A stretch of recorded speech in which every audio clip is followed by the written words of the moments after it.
G. K. Chesterton's Charles Dickens, Chapter 3. The Youth of Dickens. There are popular phrases so picturesque that even when they are intentionally funny, they are unintentionally poetical. I remember, to take one instance out of many, hearing a heated secularist in Hyde Park apply to some parson or other the exquisite expression, a sky pilot.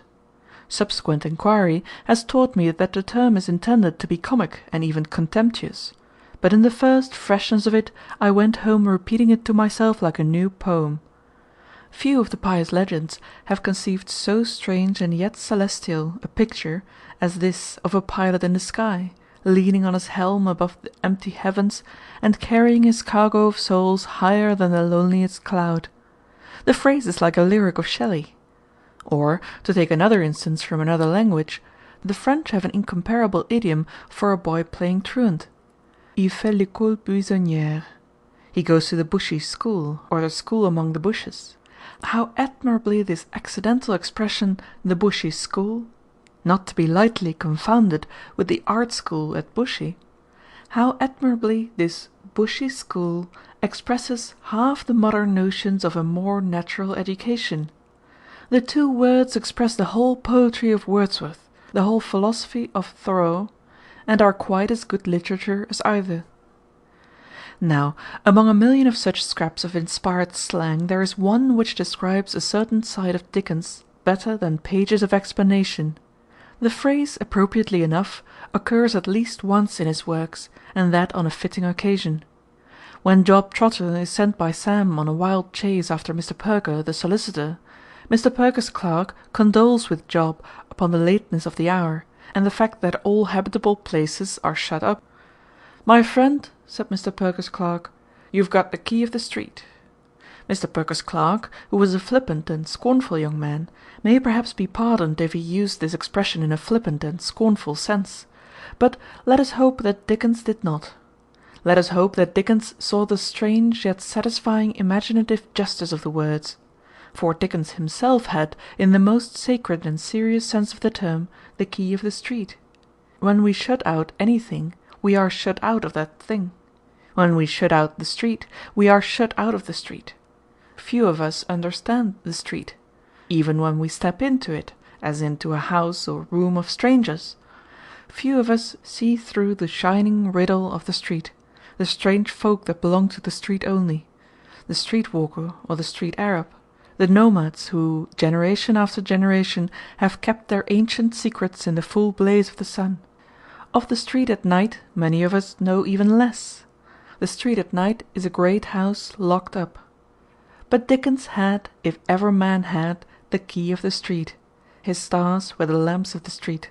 His hero was the man in the street.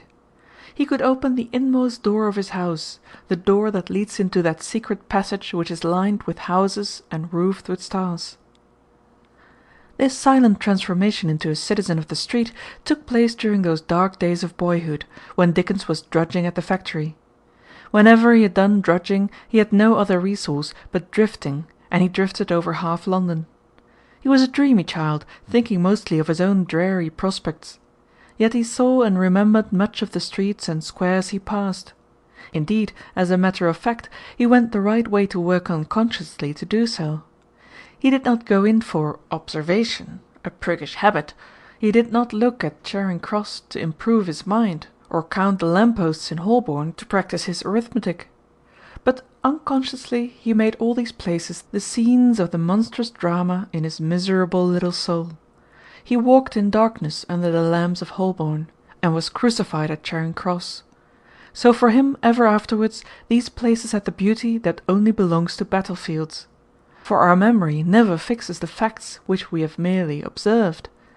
The only way to remember a place for ever is to live in the place for an hour, and the only way to live in the place for an hour is to forget the place for an hour.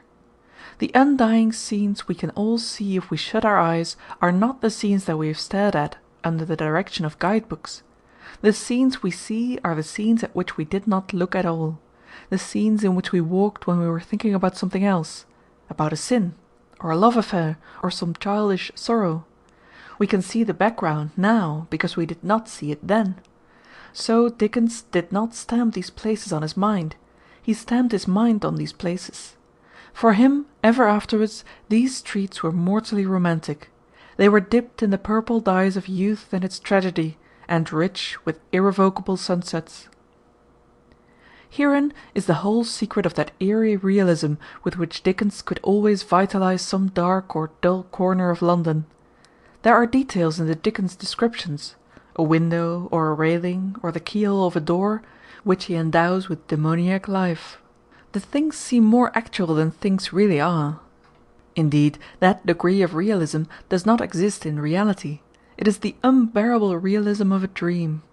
And this kind of realism can only be gained by walking dreamily in a place. It cannot be gained by walking observantly. Dickens himself has given a perfect instance of how these nightmare minutiae grew upon him in his trance of abstraction. He mentions, among the coffee shops into which he crept in those wretched days, one in St. Martin's Lane, "of which I only recollect it stood near the church, and that in the door there was an oval glass plate with Coffee Room painted on it, addressed towards the street. If I ever find myself in a very different kind of coffee room now, but where there is an inscription on glass, and read it backwards on the wrong side, Moor Efoc, as I often used to do then, in a dismal reverie, a shock goes through my blood." That wild word, Moor Efoc, is the motto of all effective realism. It is the masterpiece of the good realistic principle, the principle that the most fantastic thing of all is often the precise fact. And that elfish kind of realism Dickens adopted everywhere. His world was alive with inanimate object. The date on the door danced over Mr. Grewgious's. The knocker grinned at Mr. Scrooge. The Roman on the ceiling pointed down at Mr. Tulkinghorn. The elderly armchair leered at Tom Smart. These are all Moor Efoc-ish things. A man sees them because he does not look at them. And so the little Dickens Dickensized London. He prepared the way for all his personages. Into whatever cranny of our city his characters might crawl, Dickens had been there before them. However wild were the events he narrated as outside him, they could not be wilder than the things that had gone on within. However queer a character of Dickens might be, he could hardly be queerer than Dickens was. The whole secret of his after writings is sealed up in those silent years of which no written word remains. Those years did him harm perhaps, as his biographer Forster has thoughtfully suggested, by sharpening a certain fierce individualism in him, which once or twice during his genial life flashed like a half-hidden knife. He was always generous, but things had gone too hardly with him for him to be always easy-going. He was always kind-hearted. He was not always good-humoured. Those years may also, in their strange mixture of morbidity and reality, have increased in him his tendency to exaggeration. But we can scarcely lament this in a literary sense. Exaggeration is almost the definition of art, and it is entirely the definition of Dickens's art. Those years may have given him many moral and mental wounds, from which he never recovered, but they gave him the key of the street. There is a weird contradiction in the soul of the born optimist. He can be happy and unhappy at the same time. With Dickens, the practical depression of his life at this time did nothing to prevent him from laying up those hilarious memories of which all his books are made. No doubt he was genuinely unhappy in the poor place where his mother kept school. Nevertheless, it was there that he noticed the unfathomable quaintness of the little servant whom he made into the Marchioness. No doubt he was comfortless enough at the boarding-house of Mrs. Roylance, but he perceived with a dreadful joy that Mrs. Roylance's name was Pipchin. There seems to be no incompatibility between taking in tragedy and giving out comedy. They are able to run parallel in the same personality. One incident which he described in his unfinished autobiography, and which he afterwards transferred almost verbatim to David Copperfield, was peculiarly rich and impressive. It was the inauguration of a petition to the King for a bounty, drawn up by a committee of the prisoners in the Marshalsea, a committee of which Dickens's father was the president, no doubt in virtue of his oratory, and also the scribe, no doubt in virtue of his genuine love of literary flights. As many of the principal officers of this body as could be got into a small room without filling it up, supported him in front of the petition, and my old friend, Captain Porter, who had washed himself to do honour to so solemn an occasion, stationed himself close to it, to read it to all who were unacquainted with its contents. The door was then thrown open, and they began to come in a long file, several waiting on the landing outside, while one entered, affixed his signature, and went out. To everybody in succession Captain Porter said, "Would you like to hear it read?" If he weakly showed the least disposition to hear it, Captain Porter in a loud sonorous voice gave him every word of it. I remember a certain luscious roll he gave to such words as Majesty, Gracious Majesty, Your Gracious Majesty's unfortunate subjects, Your Majesty's well-known munificence, as if the words were something real in his mouth and delicious to taste. My poor father, meanwhile, listening with a little of an author's vanity, and contemplating, not severely, the spike on the opposite wall. Whatever was comical or pathetic in this scene, I sincerely believe I perceived in my corner, whether I demonstrated it or not, quite as well as I should perceive it now. I made out my own little character and story for every man who put his name to the sheet of paper." Here we see very plainly that Dickens did not merely look back in after days and see that these humours had been delightful.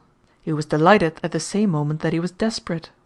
The two opposite things existed in him simultaneously, and each in its full strength. His soul was not a mixed colour like grey and purple, caused by no component colour being quite itself. His soul was like a shot silk of black and crimson, a shot silk of misery and joy. Seen from the outside, his little pleasures and extravagances seem more pathetic than his grief. Once the solemn little figure went into a public-house in Parliament Street, and addressed the man behind the bar in the following terms: "What is your very best, the very best ale a glass?" The man replied, "Twopence." "Then," said the infant, "just draw me a glass of that, if you please, with a good head to it." The landlord, says Dickens, in telling the story, looked at me in return over the bar, from head to foot, with a strange smile on his face, and, instead of drawing the beer, looked round the screen and said something to his wife, who came out from behind it, with her work in her hand, and joined him in surveying me. They asked me a good many questions as to what my name was, how old I was, where I lived, how I was employed, etc., etc., to all of which, that I might commit nobody, I invented appropriate answers. They served me with the ale, though I suspect it was not the strongest on the premises, and the landlord's wife, opening the little half-door, and bending down, gave me a kiss." Here he touches that other side of common life which he was chiefly to champion.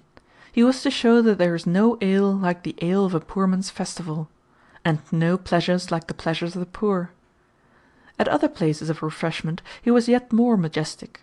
"I remember," he says, "tucking my own bread, which I had brought from home in the morning, under my arm, wrapped up in a piece of paper like a book, and going into the best dining room in Johnson's Alamote Beef House, in Clare Court, Drury Lane, and magnificently ordering a small plate of Alamote beef to eat with it. What the waiter thought of such a strange little apparition coming in all alone I don't know, but I can see him now, staring at me as I ate my dinner, and bringing up the other waiter to look. I gave him a halfpenny, and I wish now that he hadn't taken it." For the boy individually the prospect seemed to be growing drearier and drearier. This phrase indeed hardly expresses the fact, for, as he felt it, it was not so much a run of worsening luck, as the closing in of a certain and quiet calamity, like the coming on of twilight and dark. He felt that he would die and be buried in blacking. Through all this he does not seem to have said much to his parents of his distress. They who were in prison had certainly a much jollier time than he who was free. But of all the strange ways in which the human being proves that he is not a rational being, whatever else he is, no case is so mysterious and unaccountable as the secrecy of childhood. We learn of the cruelty of some school or child factory from journalists. We learn it from inspectors. We learn it from doctors. We learn it even from shame-stricken schoolmasters and repentant sweaters. But we never learn it from the children. We never learn it from the victims. It would seem as if a living creature had to be taught, like an art of culture, the art of crying out when it is heard. It would seem as if patience were the natural thing. It would seem as if impatience were an accomplishment like whist. However this may be, it is wholly certain that Dickens might have drudged and died drudging, and buried the unborn Pickwick, but for an external accident. He was, as has been said, in the habit of visiting his father at the Marshalsea every week. The talks between the two must have been a comedy at once more cruel and more delicate than Dickens ever described. Meredith might picture the comparison between the child whose troubles were so childish, but who felt them like a damned spirit, and the middle-aged man whose trouble was final ruin, and who felt it no more than a baby. Once, it would appear, the boy broke down altogether, perhaps under the unbearable buoyancy of his oratorical papa, and implored to be freed from the factory, implored it, I fear, with a precocious and almost horrible eloquence. The old optimist was astounded, too much astounded to do anything in particular. Whether the incident had really anything to do with what followed cannot be decided, but ostensibly it had not. Ostensibly the cause of Charles's ultimate liberation was a quarrel between his father and Lammert, the head of the factory. Dickens the elder, who had at last left the Marshalsea, could no doubt conduct a quarrel with the magnificence of a Micawber. The result of this talent, at any rate, was to leave Mr. Lammert in a towering rage. He had a stormy interview with Charles, in which he tried to be good-tempered to the boy, but could hardly master his tongue about the boy's father. Finally he told him he must go, and with every observance the little creature was solemnly expelled from hell. His mother, with a touch of strange harshness, was for patching up the quarrel and sending him back. Perhaps, with the fierce feminine responsibility, she felt that the first necessity was to keep the family out of debt. But old John Dickens put his foot down here, put his foot down with that ringing but very rare decision with which, once in 10 years and often on some trivial matter, the weakest man will overwhelm the strongest woman. The boy was miserable, the boy was clever, the boy should go to school. The boy went to school. He went to the Wellington House Academy, Mornington Place. It was an odd experience for anyone to go from the world to a school instead of going from school to the world. Dickens, we may say, had his boyhood after his youth. He had seen life at its coarsest before he began his training for it, and knew the worst words in the English language probably before the best. This odd chronology, it will be remembered, he retained in his semi-autobiographical account of the adventures of David Copperfield, who went into the business of Murdstone and Grimby's before he went to the school kept by Dr. Strong. David Copperfield also went to be carefully prepared for a world that he had seen already. Outside David Copperfield, the records of Dickens at this time reduced themselves to a few glimpses provided by accidental companions of his schooldays, and little can be deduced from them about his personality beyond a general impression of sharpness and perhaps of bravado, of bright eyes and bright speeches. Probably the young creature was recuperating himself for his misfortunes, was making the most of his liberty, was flapping the wings of that wild spirit that had just not been broken. We hear of things that sound suddenly juvenile after his maturer troubles, of a secret language sounding like mere gibberish, and of a small theatre with paint and red fire, such as that which Stevenson loved. It was not an accident that Dickens and Stevenson loved it. It is a stage unsuited for psychological realism. The cardboard characters cannot analyse each other with any effect. But it is a stage almost divinely suited for making surroundings, for making that situation and background which belongs peculiarly to romance. A toy theatre, in fact, is the opposite of private theatricals. In the latter you can do anything with the people if you do not ask much from the scenery. In the former you can do anything in scenery if you do not ask much from the people. In a toy theatre you could hardly manage a modern dialogue on marriage, but the Day of Judgment would be quite easy. After leaving school, Dickens found employment as a clerk to Mr. Blackmore, a solicitor, as one of those inconspicuous under-clerks whom he afterwards turned to many grotesque uses. Here no doubt he met Lowton and Swiveller, Chuckster and Wobbler, in so far as such sacred creatures ever had embodiments on this lower earth. but it is typical of him that he had no fancy at all to remain a solicitor's clerk. The resolution to rise which had glowed in him even as a dawdling boy when he gazed at Gad's Hill, which had been darkened but not quite destroyed by his fall into the factory routine, which had been released again by his return to normal boyhood and the boundaries of school, was not likely to content itself now with the copying out of agreements. He set to work, without any advice or help, to learn to be a reporter. He worked all day at law and all night at shorthand. It is an art which can only be effected by time, and he had to effect it by overtime. But learning the thing under every disadvantage, without a teacher, without the possibility of concentration or complete mental force, without ordinary human sleep, he made himself one of the most rapid reporters then alive. There is a curious contrast between the casualness of the mental training to which his parents and others subjected him, and the savage seriousness of the training to which he subjected himself. Somebody once asked old John Dickens where his son Charles was educated. "Well, really," said the great creature, in a spacious way, "he may be said to have educated himself." He might indeed. This practical intensity of Dickens is worth our dwelling on, because it illustrates an elementary antithesis in his character, or what appears as an antithesis in our modern popular psychology. We are always talking about strong men against weak men, but Dickens was not only both a weak man and a strong man, he was a very weak man and also a very strong man. He was everything that we currently call a weak man. He was a man hung on wires. He was a man who might at any moment cry like a child. He was so sensitive to criticism that one may say that he lacked a skin. He was so nervous that he allowed great tragedies in his life to arise only out of nerves. But in the matter where all ordinary strong men are miserably weak, in the matter of concentrated toil and clear purpose and unconquerable worldly courage, he was like a straight sword. Mrs. Carlyle, who in her human epithets often hit the right nail so that it rang, said of him once, "He has a face made of steel." This was probably felt in a flash when she saw, in some social crowd, the clear, eager face of Dickens cutting through those near him like a knife. Any people who had met him from year to year would each year have found a man weakly troubled about his worldly decline, and each year they would have found him higher up in the world. His was a character very hard for any man of slow and placable temperament to understand. He was the character whom anybody can hurt and nobody can kill. When he began to report in the House of Commons, he was still only 19. His father, who had been released from his prison a short time before Charles had been released from his, had also become, among many other things, a reporter.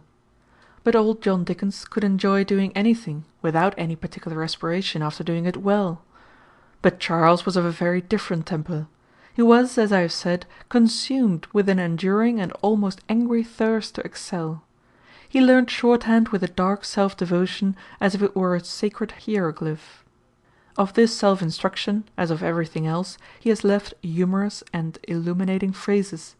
He describes how, after he had learned the whole exact alphabet, quote, "there then appeared a procession of new horrors, called arbitrary characters, the most despotic characters I have ever known, who insisted, for instance, that a thing like the beginning of a cobweb meant expectation, and that a pen and ink skyrocket stood for disadvantageous."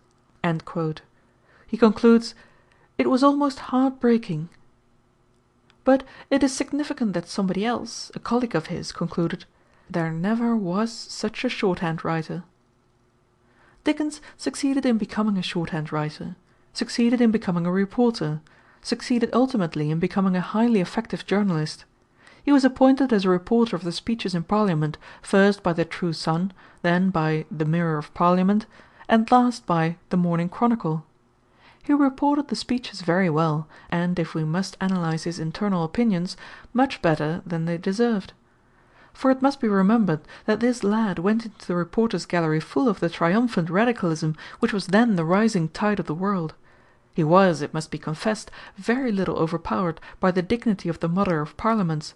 He regarded the House of Commons much as he regarded the House of Lords, as a sort of venerable joke. It was perhaps while he watched, pale with weariness from the reporters' gallery, that there sank into him a thing that never left him, his unfathomable contempt for the British Constitution. Then perhaps he heard from the government benches the immortal apologies of the Circumlocution Office. Then would the noble lord or right honourable gentleman, in whose department it was to defend the Circumlocution Office, put an orange in his pocket and make a regular field day of the occasion. Then would he come down to that house with a slap upon the table and meet the honourable gentleman foot to foot. Then would he be there to tell that honourable gentleman that the Circumlocution Office was not only blameless in this matter, but was commendable in this matter, was extollable to the skies in this matter. Then would he be there to tell that honourable gentleman that although the Circumlocution Office was invariably right and wholly right, it never was so right in this matter. Then would he be there to tell the honourable gentleman that it would have been more to his honour, more to his credit, more to his good taste, more to his good sense, more to half the dictionary of commonplaces, if he had left the Circumlocution Office alone and never approached this matter.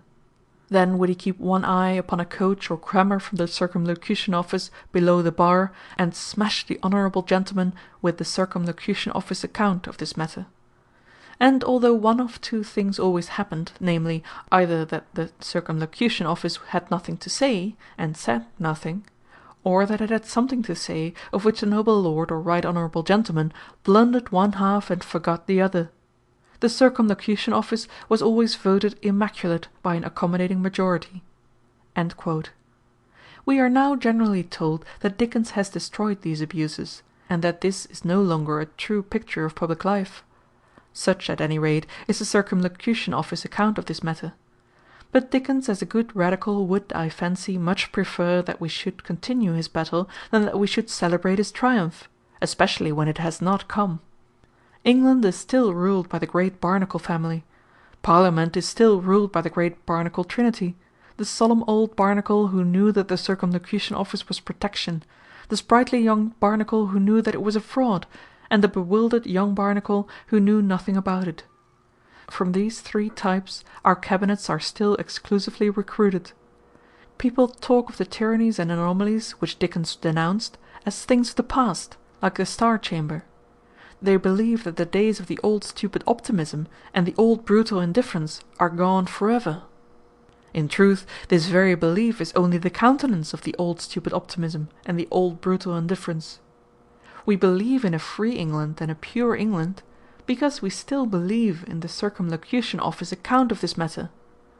Undoubtedly our serenity is widespread. We believe that England is really reformed. We believe that England is really democratic. We believe that English politics are free from corruption. But this general satisfaction of ours does not show that Dickens has beaten the Barnacles. It only shows that the Barnacles have beaten Dickens. It cannot be too often said, then, that we must read into young Dickens and his works this old radical tone towards institutions. That tone was a sort of happy impatience, and when Dickens had to listen for hours to the speech of the noble lord in defence of the Circumlocution Office, when, that is, he had to listen to what he regarded as the last vapourings of a vanishing oligarchy, the impatience rather predominated over the happiness. His incurably restless nature found more pleasure in the wandering side of journalism. He went about wildly in post-chaises to report political meetings for the Morning Chronicle.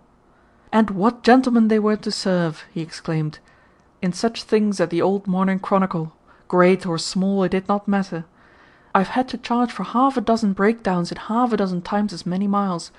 I have had to charge for the damage of a great coat from the drippings of a blazing wax candle in riding through the smallest hours of the night in a swift flying carriage and pair." And again, "I have often transcribed for the printer from my shorthand notes important public speeches in which the strictest accuracy was required, and a mistake in which would have been to a young man severely compromising.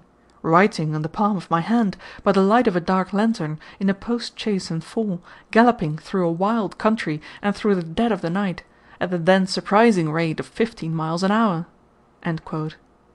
The whole of Dickens's life goes with the throb of that nocturnal gallop. all its real wildness shot through with an imaginative wickedness he afterwards uttered in the drive of Jonas Chuzzlewit through the storm. All this time, and indeed from a time of which no measure can be taken, the creative part of his mind had been in a stir, or even a fever. While still a small boy, he had written for his own amusement some sketches of queer people he had met, notably one of his uncle's barber, whose principal hobby was pointing out what Napoleon ought to have done in the matter of military tactics. He had a notebook full of such sketches. He had sketches not only of persons but of places, which were to him almost more personal than persons. In the December of 1833 he published one of these fragments in the Old Monthly Magazine. This was followed by 9 others in the same paper, and when the paper, which was a romantically radical venture, run by a veteran soldier of Bolivar, itself collapsed, Dickens continued the series in the Evening Chronicle, an offshoot of the morning paper of the same name. These were the pieces afterwards published and known as the Sketches by Boz, and with them Dickens enters literature. He also enters upon many things about this time. He enters manhood, and among other things marriage. A friend of his on the Chronicle, George Hogarth, had several daughters. With all of them Dickens appears to have been on terms of great affection. This sketch is wholly literary, and I do not feel it necessary to do more than touch upon such incidents as his marriage, just as I shall do no more than touch upon the tragedy that ultimately overtook it. But it may be suggested here that the final misfortunes were in some degree due to the circumstances attending the original action. A very young man fighting his way, and excessively poor, with no memories for years past that were not monotonous and mean, and with his strongest and most personal memories quite ignominious and unendurable, was suddenly thrown into the society of a whole family of girls. I think it does not overstate his weakness, and I think it partly constitutes his excuse, to say that he fell in love with the chance of love. As sometimes happens in the undeveloped youth, an abstract femininity simply intoxicated him. In what came afterwards, he was enormously to blame, but I do not think that his was a case of cold division from a woman whom he had once seriously and singly loved. He had been bewildered in a burning haze, I will not say even of first love, but of first flirtations. The whole family stimulated him before he fell in love with one of them, and it continued to stimulate him long after he had quarrelled with her for causes that did not even destroy his affection for her. This view is strikingly supported by all the details of his attitude towards all the other members of the sacred house of Hogarth. One of the sisters remained, of course, his dearest friend till death. Another, who had died, he worshipped like a saint, and he always asked to be buried in her grave. He was married on April 2nd, 1836. Forster remarks that a few days before the announcement of their marriage in the Times, the same paper contained another announcement, that on the 31st would be published the first number of a work called The Posthumous Papers of the Pickwick Club. It is the beginning of his career. The sketches, apart from splendid splashes of humour here and there, are not manifestations of the man of genius. We might almost say that this book is one of the few books by Dickens which would not, standing alone, have made his fame. And yet standing alone it did make his fame. His contemporaries could see a new spirit in it, where we, familiar with the larger fruits of that spirit, can only see a continuation of the prosaic and almost wooden wit of the comic books of that day. But, in any case, we should hardly look in the man's first book for the fullness of his contribution to letters. Youth is almost everything else, but it is hardly ever original. We read of young men bursting on the old world with a new message, but youth and actual experience is the period of imitation, and even of obedience. Subjectively, its emotions may be furious and headlong, but its only external outcome is a furious imitation and a headlong obedience. As we grow older we learn the special thing we have to do. As a man goes on towards the grave he discovers gradually a philosophy he can really call fresh, a style he can really call his own, and as he becomes an older man he becomes a new writer. Ibsen, in his youth, wrote almost classic plays about Vikings. It was in his old age that he began to break windows and throw fireworks. The only fault, it was said, of Browning's first poems was that they had too much beauty of imagery, and too little wealth of thought. The only fault, that is, of Browning's first poems, was that they were not Browning's. In one way, however, the sketches by Boz do stand out very symbolically in the life of Dickens. They constitute in a manner the dedication of him to his especial task, the sympathetic and yet exaggerated painting of the poorer middle class. He was to make men feel that this dull middle class was actually a kind of elf-land. But here again the work is rude and undeveloped, and this is shown in the fact that it is a great deal more exaggerative than it is sympathetic. We are not, of course, concerned with the kind of people who say that they wish that Dickens was more refined. If those people are ever refined, it will be by fire. But there is in this earliest work an element which almost vanished in the later ones, an element which is typical of the middle classes in England, and which is in a more real sense to be called vulgar. I mean that in these little farces there is a trace, in the author as well as in the characters, of that petty sense of social precedence, that hubbub of little unheard-of oligarchies, which is the only serious sin of bourgeoisie of Britain. It may seem pragmatical, for example, to instance such a rowdy farce as the story of Horatio Sparkins, which tells how a tuft-hunting family entertained a rhetorical youth, thinking he was a lord, and found he was a draper's assistant. No doubt they were very snobbish in thinking that a lord must be eloquent, but we cannot help feeling that Dickens is almost equally snobbish in feeling it is so very funny that a draper's assistant should be eloquent. A free man, one would think, would despise the family quite as much if Horatio had been a peer. Here, and here only, there is just a touch of the vulgarity, of the only vulgarity of the world out of which Dickens came. For the only element of lowness that there really is in our populace is exactly that they are full of superiorities and very conscious of class. Shades, imperceptible to the eyes of others, but as hard and haughty as a Brahmin caste, separate one kind of charwoman from another kind of charwoman. Dickens was destined to show with inspired symbolism all the immense virtues of the democracy. He was to show them as the most humorous part of our civilization, which they certainly are. He was to show them as the most promptly and practically compassionate part of our civilization, which they certainly are. The democracy has 100 exuberant good qualities. The democracy has only one outstanding sin. It is not democratic. End of chapter 3.